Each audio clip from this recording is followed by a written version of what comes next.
We are picking up in Act 4, Scene 1, page 1223, right after Theseus, Hippolyta, Aegeus, and that group leave. We've got the four lovers left in the forest.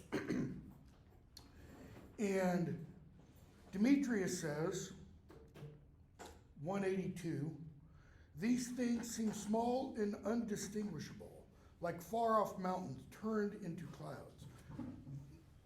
The things he's talking about is everything that Theseus has just alluded to, or has just mentioned, that they're going to get married along with Theseus and Hippolyta that evening. Hermia, methinks I see these things with parted eye, when everything seems double.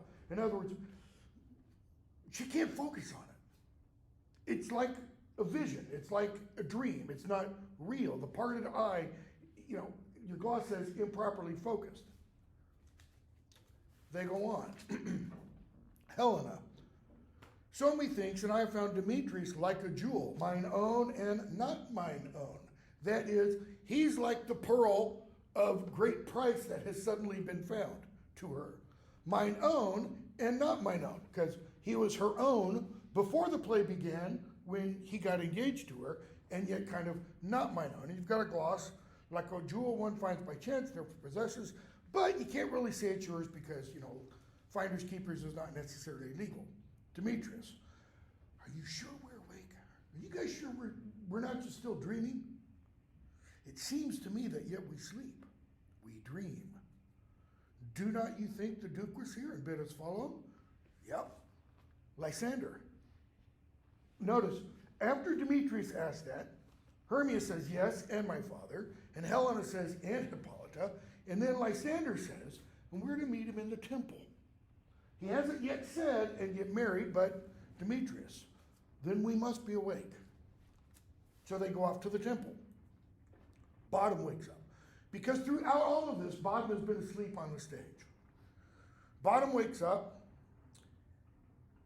and the first thing out of his mouth is he's remembering the play that they were practicing, that they were rehearsing before all this craziness occurred. And then he remembers the dream and says, I've had a most rare vision, line 198. I've had a dream past the wit of man to say what dream it was. Okay, so he's had a dream past the wit of man, wit, intelligence, intellect, to say what the dream was. And yet, he's going to attempt to say what the dream was. It's beyond our intellectual capability to describe this, yet he's going to try. Why? Because he is an ass. Man is but an ass, notice, if he go about to expound this dream, and yet he's going to. Methought I was, there's no man can tell what. Methought I was, and methought I had, but man is but a patched fool if he will offer to say what methought I had. Got a gloss down there at the bottom. Wearing a motley. A motley, clothes of various colors, that's the kind of clothing worn by a court jester. Right? A professional fool. The thing about the professional fool is he, usually it was male, he can say all kinds of things about the duke, the king, if there's a king, etc. And he can do it with carte blanche. That is, he can do it without penalty. So he can call the duke or king to account for idiotic things that person has done. So he goes on. The eye of man hath not heard, the ear of man hath not seen. Man's hand is not able to taste, his tongue to conceive, nor his heart to report what my dream was. Notice, everything he just said doesn't make any lick of sense. Why? The eye doesn't see, the ear doesn't see, the eye doesn't hear, the ear doesn't see, the hand doesn't taste, the tongue doesn't conceive, and the heart doesn't report. He's mixing up all the senses with the actions they can take. Now that could be intentional. That could be because he just said, essentially, I should be wearing motley. I'm a fool. And so he speaks foolishly. Or it could be he's an ass and doesn't realize what he's actually saying. Okay? Scene 2. We're now back in Athens. Okay? So, Act 2 all the way through 4:1, Act 4, Scene 1, it's all in the wood. It's all that area where anarchy, chaos, unreason kind of reigns. Now we're back in Athens. So we're back where there's order, there's law, there are rules, there's morality, all that stuff. And what do we see? We see the tradesmen at Peter Quince's house, probably, and Snug comes in, and Bottom shows up. And Bottom tells them, our play is preferred. We get to put on our performance for the Duke and Queen. Okay? Then we get Act 5. Now we're at the palace of Theseus. And bear in mind, several of you on the quiz, actually, I don't know if it was people in this class, one of my three classes, or two of my three classes, said for, what are the two settings of the play? They put the court of Theseus in the wood. It's not just the court of Theseus. Where these actors meet is not the court of Theseus. So it's Athens. And that can get narrowed down to the court or where they are. Okay? So Athens itself and then the wood. So we're now at Athens. We're at the palace of Theseus. And Hippolyta begins the act. "'Tis strange, my Theseus, that these lovers speak of." What she means by that is, it's strange what these lovers speak of. Do we know what they're talking about? Not necessarily. Okay? We can assume the lovers have recounted their experiences in the woods. So why does she say that's strange? How many of you have met a fairy? Yeah, I didn't think so. How many of you have been at loggerheads ready to kill each other for another person, two men for a woman, etc., and then suddenly find yourself totally at peace? Notice, without having to do any work to achieve that peace. Very odd. So she says, "'Tis strange." And Theseus replies with this long speech, which we're going to spend a bit of time on. That's what all of this is tied into, all right? More strange than true. I never may believe these antic fables, nor these fairy toys. Lovers and madmen have such seething brains, such shaping fantasies, that apprehend more than cool reason ever comprehends. The lunatic, the lover, and the poet are of imagination all compact. One sees more devils than vast hell can hold. That is the madman. The lover, all as frantic, sees Helen's beauty in a brow of Egypt. The poet's eye, in a fine frenzy rolling, doth glance from heaven to earth, from earth to heaven, and as imagination bodies forth the forms of things unknown, the poet's pen turns them to shapes, and gives to airy nothing a local habitation and a name. Such tricks hath strong imagination, that, if it would but apprehend some joy, it comprehends some bringer of that joy. Or, in the night, imagining some fear, how easy is a bush supposed to bear? Let's go back to the beginning. More strange than true. What's Theseus mean? This is BS. There's no truth to what they're saying, to what the lovers have recounted about their time in the woods. And so he goes on and kind of enlarges on that theme. These antic fables. Notice I'm pronouncing that like A-N-T-I-C. The word, as spelled, is antique. In Shakespeare's day, that word antique was pronounced like the word antic because it could also mean, we would not say today antic, we would say frantic. Someone who's really on edge. They're just wired and ready to burst. Okay? These, but here, it probably has the older meaning first, antique, and has that subtext of really crazy, because everything they've apparently told Theseus and Hippolyta is crazy. It doesn't make any sense. Strange, in other words. So, these antique fables, nor these fairy toys, lovers and madmen, more strange than true. I never may believe these antique fables, nor these fairy toys. Okay? Stories about fairies. Now bear in mind, who is saying this? Put yourself in Shakespeare's audience, or any audience, really. Who's the character saying this? A guy named Theseus. Who is what? An antique fable. He himself, okay, is a myth. Didn't really exist.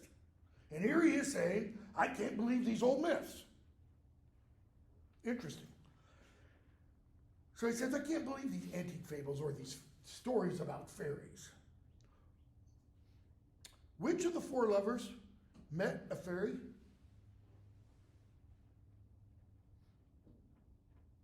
None of them. None of them talked with Oberon, Titania, Puck. Puck pretended to be some of them in getting them to run around in the forest and stuff. Okay? Lover, and so he goes on. This is why he doesn't believe these antique fables and fairy toys.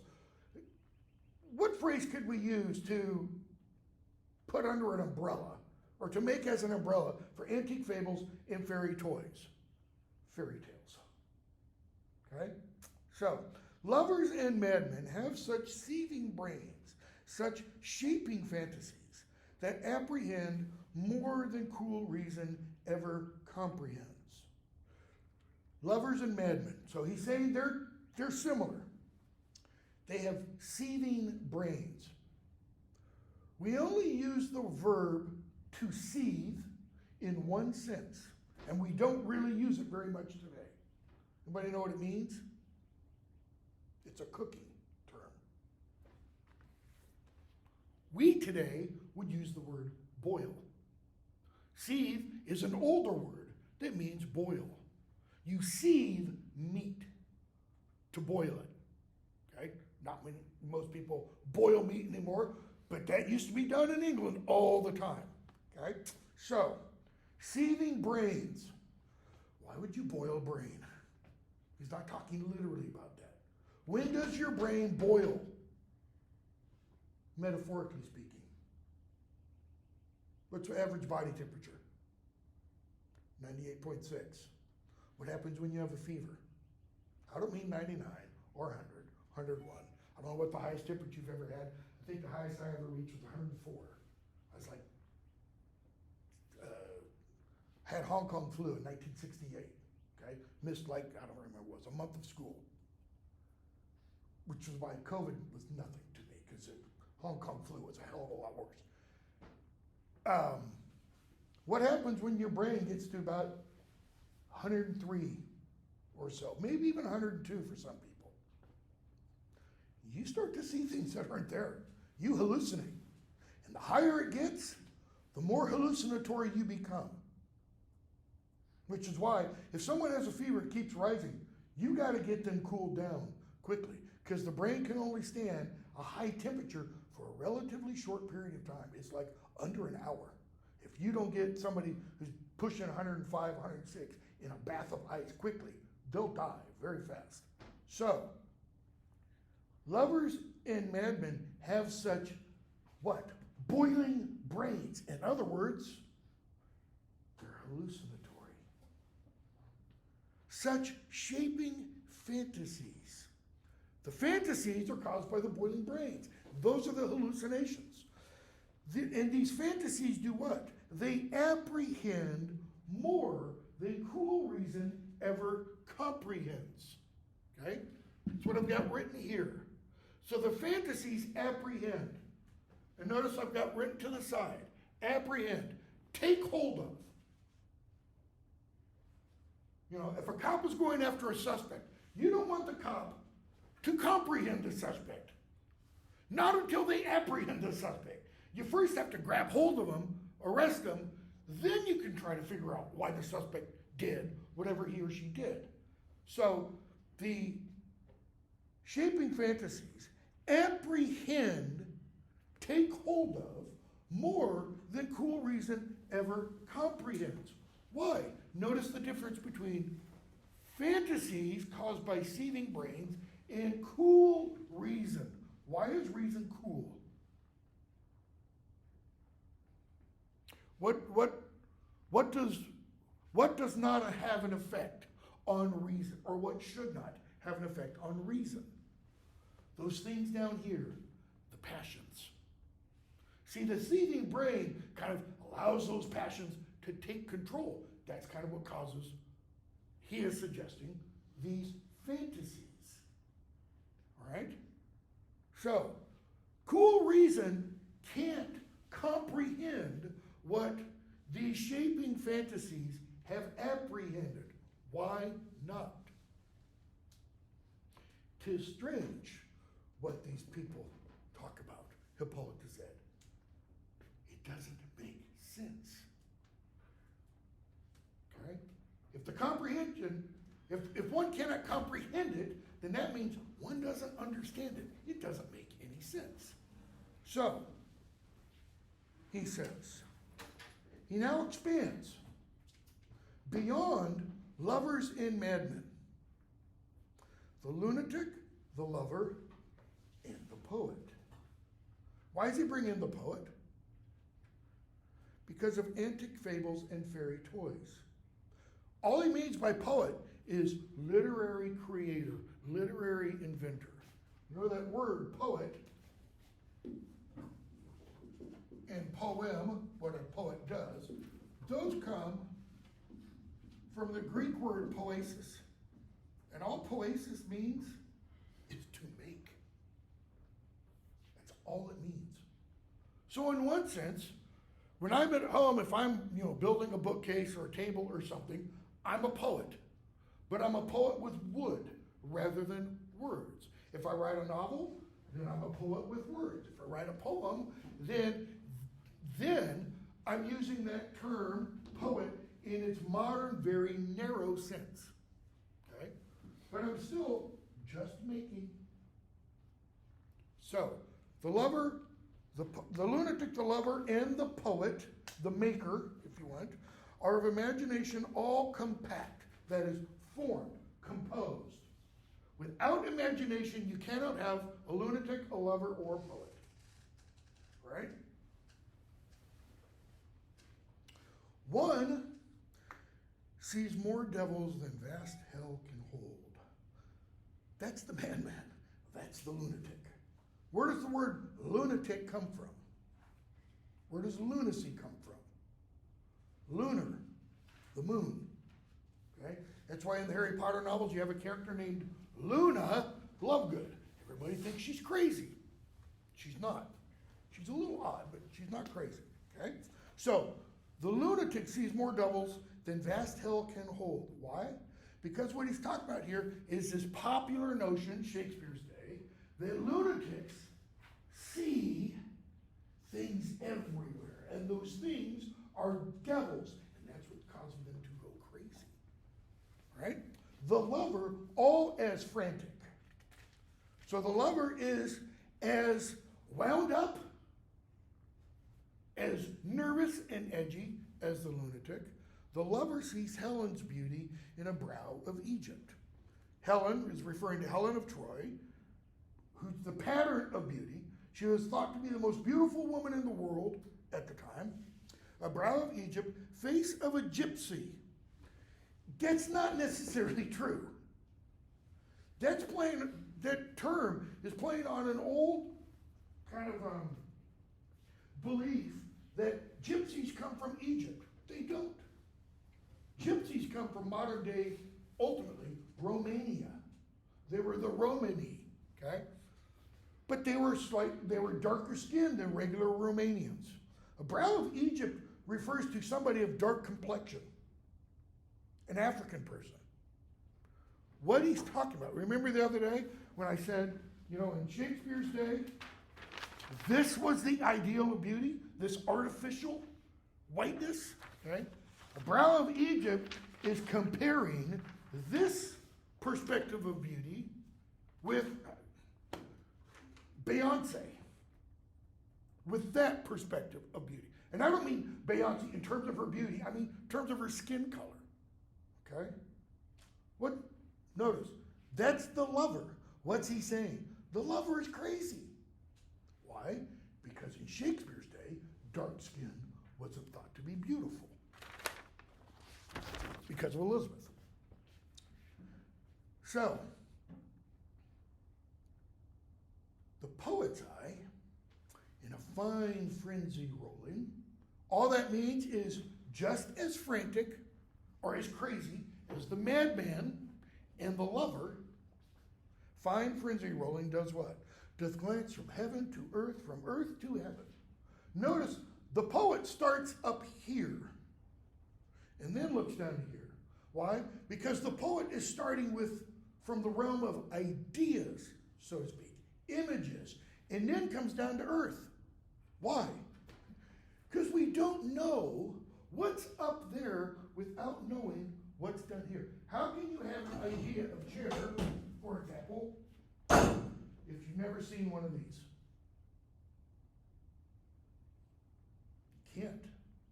And that's what he's going to get at in just a second. And as imagination bodies forth, okay? Imagination does what? Creates a body. The forms of things unknown.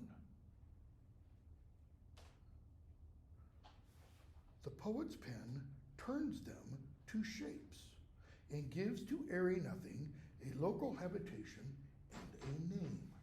So how does the imagination body forth the forms of things unknown?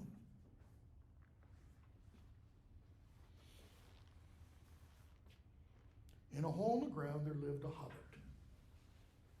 J.R.R. Tolkien wrote that sentence the summer of 1931, I think it was. He was marking entrance exams to Oxford University. He was in his study over his garage. The window was open. There was a light breeze blowing through. I've held this thing in my hand. He's got a student's blue book. He turns the page after the student finishes writing on an essay. He turns the page and it's blank. And Tolkien takes his pencil and writes, in a hole in the ground there lived a hobbit. He had no idea what the hell a hobbit was. He had never heard the word before. He had never seen the word before. Where did it come from? J.K. Rowling, 1990, is on a train from Manchester to London.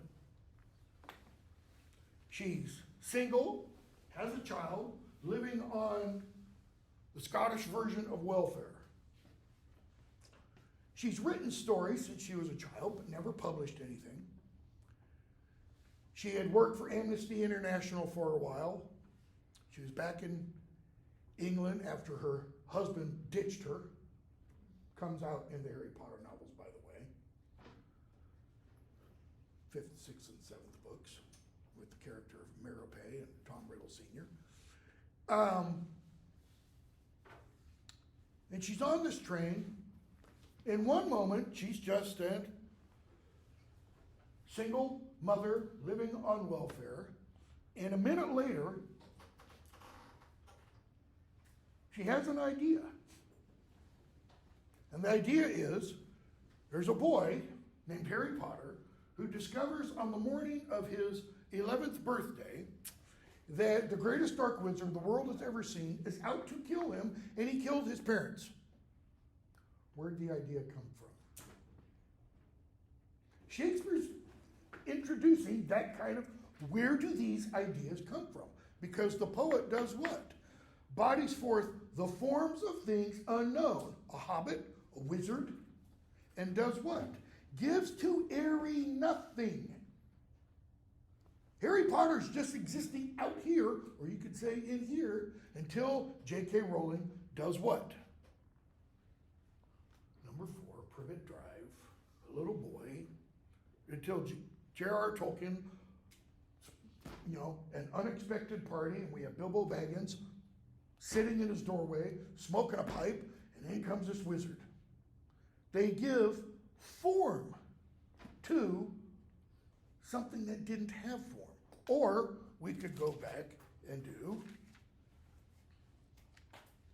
scene, Athens, Theseus's court. Shakespeare has done what? He's given form, shape, body to stuff that until he puts pen to paper exists where? Only in his mind. Every one of you do this throughout your college career. Because every one of you will be asked in one class or another to write a paper. What are you doing? You are becoming the poet, the madman, and the lover all at the same time. Because you've got to reach out and find, you've got to apprehend that idea and do what? Give it form with your words on paper. The forms of things unknown, the poet's pen turns them to shapes and gives to airy nothing, because it's not real, what? A local habitation and a name. Okay, so maybe back up just a minute. As imagination bodies forth the forms of things unknown. What's he getting at? Set this down for a minute. I'm going to put it back up in a minute. Shakespeare's getting at Plato's discussion of what's called the allegory of the cave. I think this is in book 10 of Plato's long work, political work, The Republic. The Republic is all about the ideal state, the ideal government. By the way, in Plato's Republic, there are no poets. There are no writers. Plato thought they led people astray. They give people ideas they shouldn't have, okay? So, in Plato's Republic, Plato posits what he thinks is really real. Man, it is really coming down there. So,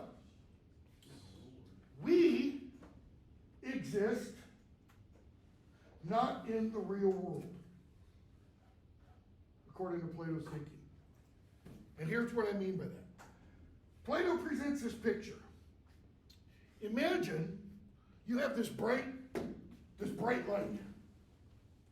It's real light, okay? And in that real light, there's also a tree, okay? It's a real tree. But there's a hole in the ground. Follow the hole, it leads to a cave. In that cave, if you go down, on the very first level, there's a huge fire burning. What does fire create other than heat? Light. Okay?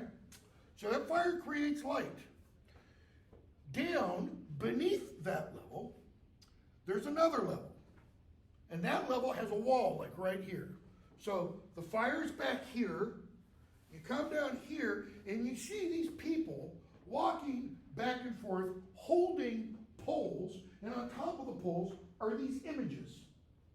Tree, bottle, chair, person, marker, whatever, okay? So the fire hits those objects and does what? The light, of the fire hits those objects and does what? Creates a shadow. And the shadow is projected onto the closing wall of the cave, the end wall of the cave, okay? That's all pretty clear. Notice, by the way, what kind of light does a fire create? Is it like this light? What is this light doing? It's constant. It doesn't waver, it doesn't vary. Firelight does what? It ebbs and flows. It gets brighter, it gets lighter, etc. Okay? So, I said there's this wall here. On the other side of that wall are people chained with their backs to the wall and their heads facing only forward. They can't turn. So what do they see their entire lives? Only what is ahead of them. What is ahead of them? What is projected onto that wall? The shadows of those trees, the bottle, the chair, the marker, the person. That is all they see all their lives. They get replaced, they live, they die. All they see are those images. Plato's point is, we're the chained people. We just don't know we're chained. Why? Because all we see around us are shadows. They're images of what? See, every image is an image of what? I could pull out my wallet and show you my driver's license. It's got my photo on it. What is that photo not? It's not me. It's an image of me. In fact, you would look at it and go, kind of looks like you, but your beard's a lot longer and you've got a ponytail. It was taken like, I don't know, 15 years ago, okay? These are the bodied forth images, the things on the wall, of the forms of things unknown. Why? Because these people, us, this is all of our reality. We don't see the real reality, according to Plato. And according to real reality, according to Plato, if you take one of these people, unchain him, bring him back up to here, so that he sees the real light, one of two things is going to happen. He's either going to run back into the cave, because he can't accept the reality, or he's going to be drawn to that light. Because that light is what's called the summa bonum, the highest good. The highest good, Plato's thinking, is God. That's how he defined God. The highest good, the greatest thing. And that is what draws people, okay?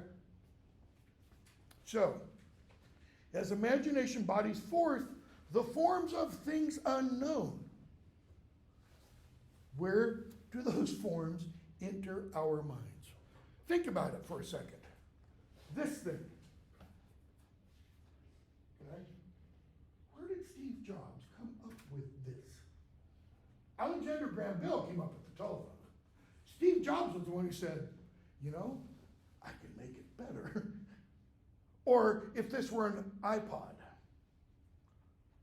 No one had ever thought of walking around and carrying music in something like this before. Yeah, we had the Sony Walkman before that, and boom boxes and all that. Okay? Where'd those ideas come from? That's what Theseus is getting at. So, it takes these forms of things unknown because we don't see their real images here. Look at this again, okay? It's a chair. Does every chair that you know of have legs like this? Nope. Does it have a back with a hole in it? Nope. So how do you know this is a chair? What does it have about it? We sit in it. That is an aspect of chairness. Its essence as chair. We can sit on a stool too. What's the difference between a stool and a chair? Usually, chair has a back. Stools can have 3 legs. Most chairs don't. Chairs don't. If you sit on a chair with a back with 3 legs, you're more than likely going to do what? You're going to try and lean back and you're going to tip over. Okay? So it has the essence of chairness. That's getting at these two things. I think I talked about it. Now I'm thinking my other class. Accidents and substance. This is terminology from the Middle Ages. Became really big because of discussions about the Christian communion meal, the Eucharist. When you take the Eucharist or the communion, are you literally drinking the blood of Christ, or is it merely a remembrance, a commemoration, something? Are you literally eating the body of Christ? So the Catholic Church, informed by scholastic philosophers and such, differentiated between substance of something and its accidents or its appearance. The substance, to use that communion idea, the body and blood of Christ, the substance, according to the Catholic Church, and this is via the process of, oh, come on, arm.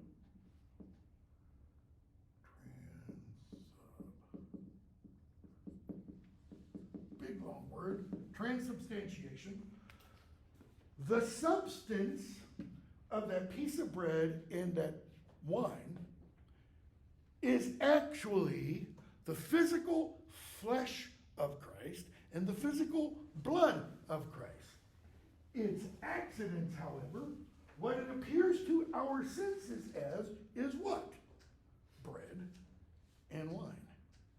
That's why if you're a Christian and you take communion, when you bite into that, whether it's a piece of bread or a wafer or whatever, it tastes like bread. It doesn't taste like raw, uncooked, bloody flesh. And the wine tastes like wine. It doesn't taste like blood. Everyone in here has probably tasted blood at one point or another. You get a cut and you do that. It doesn't taste like that. Why? Because that is its appearance. Just like this shirt I'm wearing. What is its appearance? It's a shirt. It's a Levi's shirt. We can talk about the model number and everything. What is its substance? What's its essence? What's it made out of? It's cotton. This, its accidents is paper.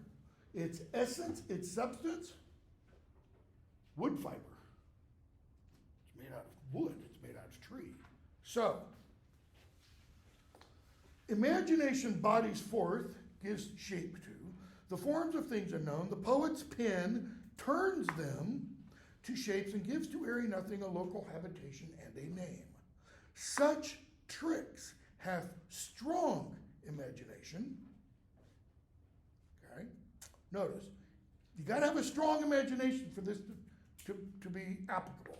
Such tricks have strong imagination that if it would but apprehend some joy, if the imagination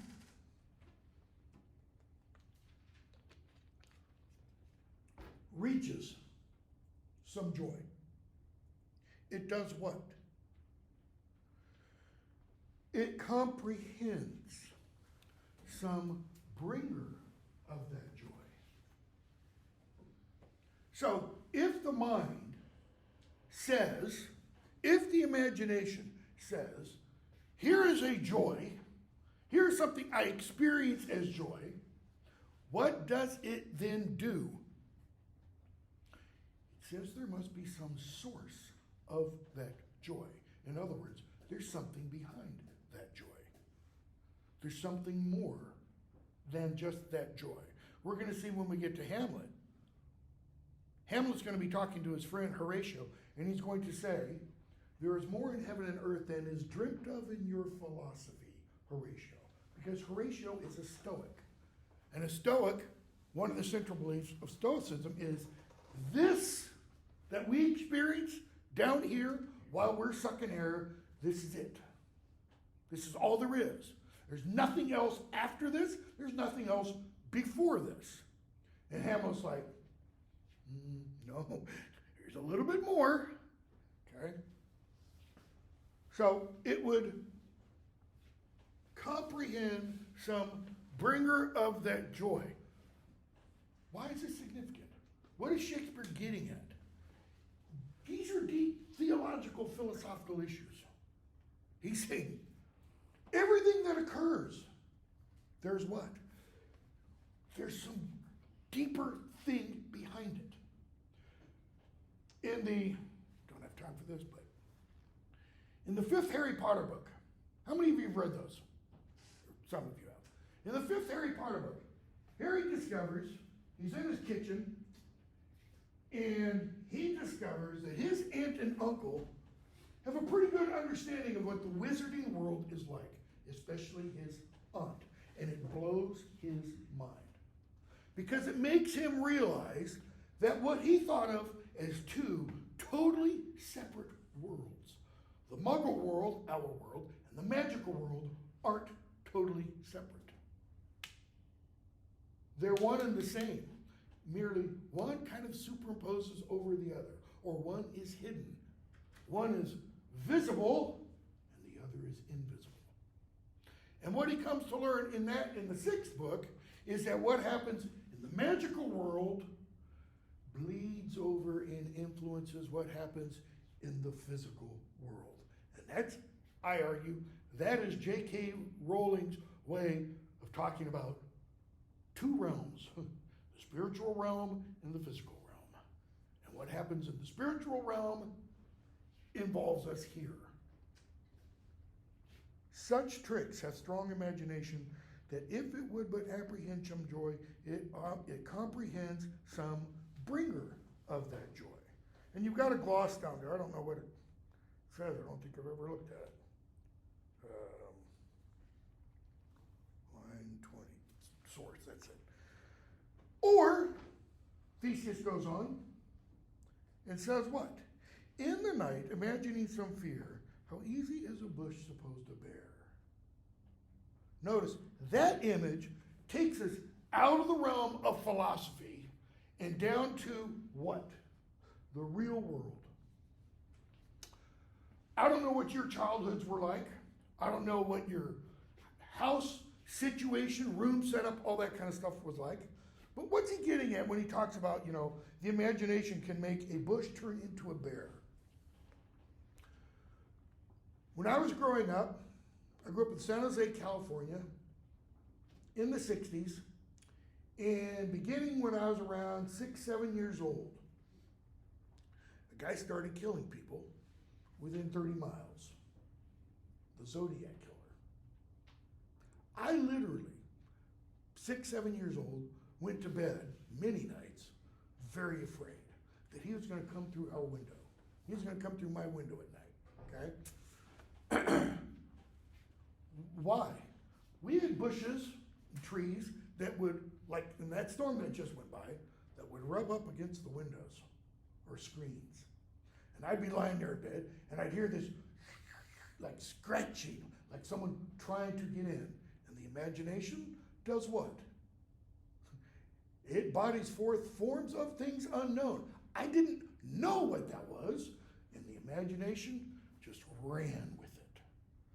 Similarly, in another part of a play, Shakespeare talks about a cloak thrown onto like a coat stand. And in the middle of the night, you're groggy, you wake up, and you see that cloak, and it can look like what? A person.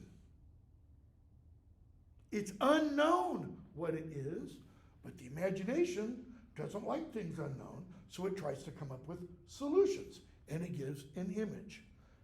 He brings all of this high-minded stuff down to a very real practical problem. What do you do when you don't know? None of you know what's going to happen today. None of us know. And yet we still get up and go about our business. That's why he brings it down to a bush can look like a bear. Hippolyta. So Hippolyta's listened to all this.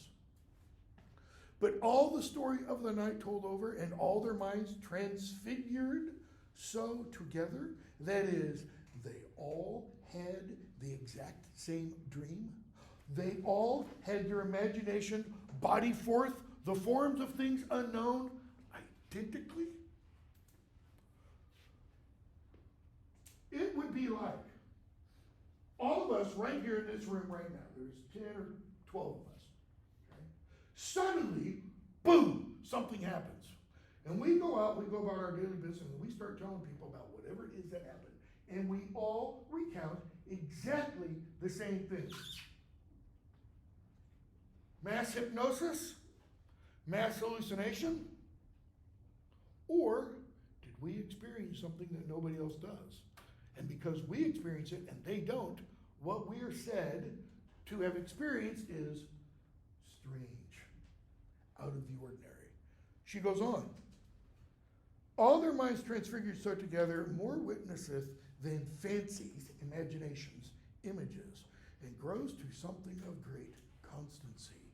She means there's more to what they experienced than imagination. Notice what that means. It means everything Theseus was just talking about is real. Because what they experienced are the images. And she's saying there's more than just the images. If they all have these same images, then something must have planted those images in their minds. There must be some light that creates this shadow in their minds. Howsoever strange and admirable. Admirable doesn't mean looked up to in approving or approving it. Admirable means beyond reason. Looking in awe at this thing. Theseus. Well, here they come. And in come the lovers. Okay? So, we go from this highfalutin philosophical, theological, kind of discussion to the lamentable comedy of Pyramus and Thisbe. Why? It reemphasizes a bunch of this. Okay? But it does so in kind of a satiric way. It's satirizing what? What were Demetrius and Lysander willing to do to each other for Helena's love when they both loved her? When we see them leave the stage before Puck gets them all to fall asleep and lie down next to each other, they were willing to kill each other for her. Like madmen, lovers. Okay? So, Philostrate says there's a play, line 61, some 10 words long, which is as brief as I have known a play, but by 10 words, my lord, it is too long. So the play is 10 words long, but it's 10 words too long. Meaning, this is a really stupid play. And he goes on and talks about it, and what does Theseus say? I want that one. Kind of a problem, because Bottom said earlier, our play is preferred.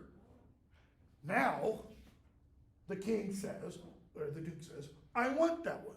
So, what was actually meant when Bottom said our play is preferred, he means our play is one of those that gets put in the hat to be chosen from.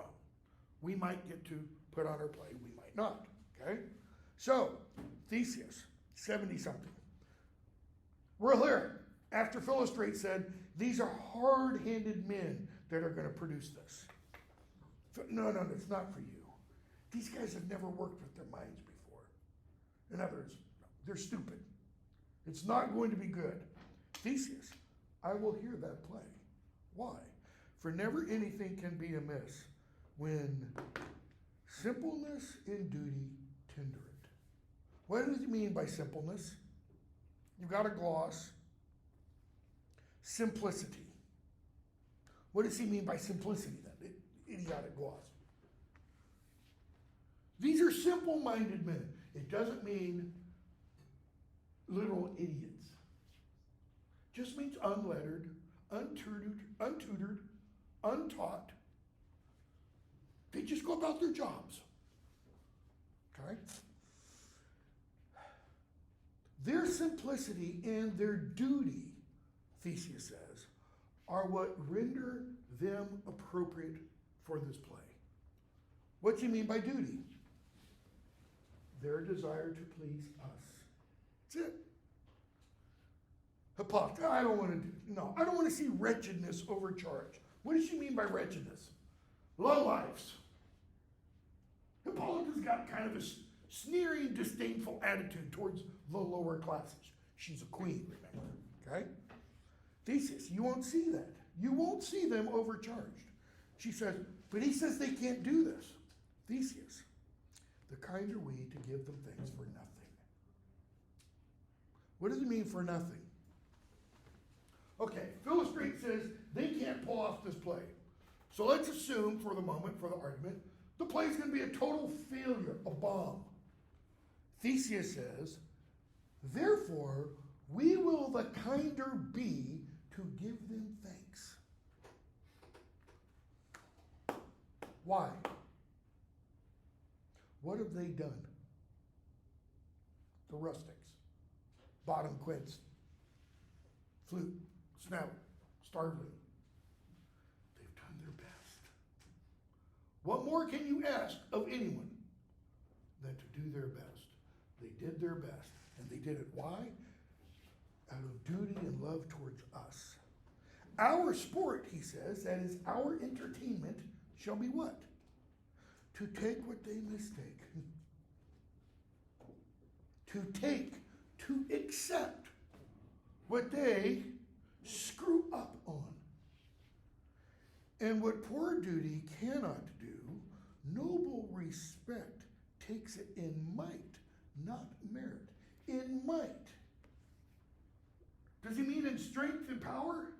Or in what they attempted, in what they might have done, had they had the full faculties and all that kind of stuff. And notice he says that's noble respect on their parts towards the actors. What's he saying there? It's kind of groundbreaking. We should show respect to those who are charged with wretchedness, to use Hippolytus' terms. And so he gives an example. Where I have come, great clerks have purposed to greet me with premeditated welcomes. That is, people who are appointed to welcome me to the room have come in and have had these big speeches worked out. And I come in and what do? They get all tongue-tied. They can't speak. Okay? He says, and what I have done, trust me, sweet, out of this silence, out of their mumbling, stumbling, stuttering mouths, yet I picked a welcome. In the modesty of fearful duty, I read as much as from the rattling tongue of saucy and audacious eloquence. Love, therefore, and tongue-tied simplicity in least speak most. He's taken what? He has bodied forth in himself a speech that the person never gave. Why? Because the person attempted to. Theseus is getting down and dirty, nitty-gritty, saying, I know what they intended. That's this. Their intentions were their real ideas, and what they actually performed was this poor shadow, this stuttering. But he took their stuttering shadow and understood what was behind it. They couldn't speak because of my greatness and their smallness, and therefore he elevates their smallness. I don't know about you, that's the kind of person I would want for a leader, rather than I don't need to listen to these nobodies, which is kind of what Hippolyta was saying. Okay, we'll stop there. We're going to go over, we'll finish this early on Friday. So.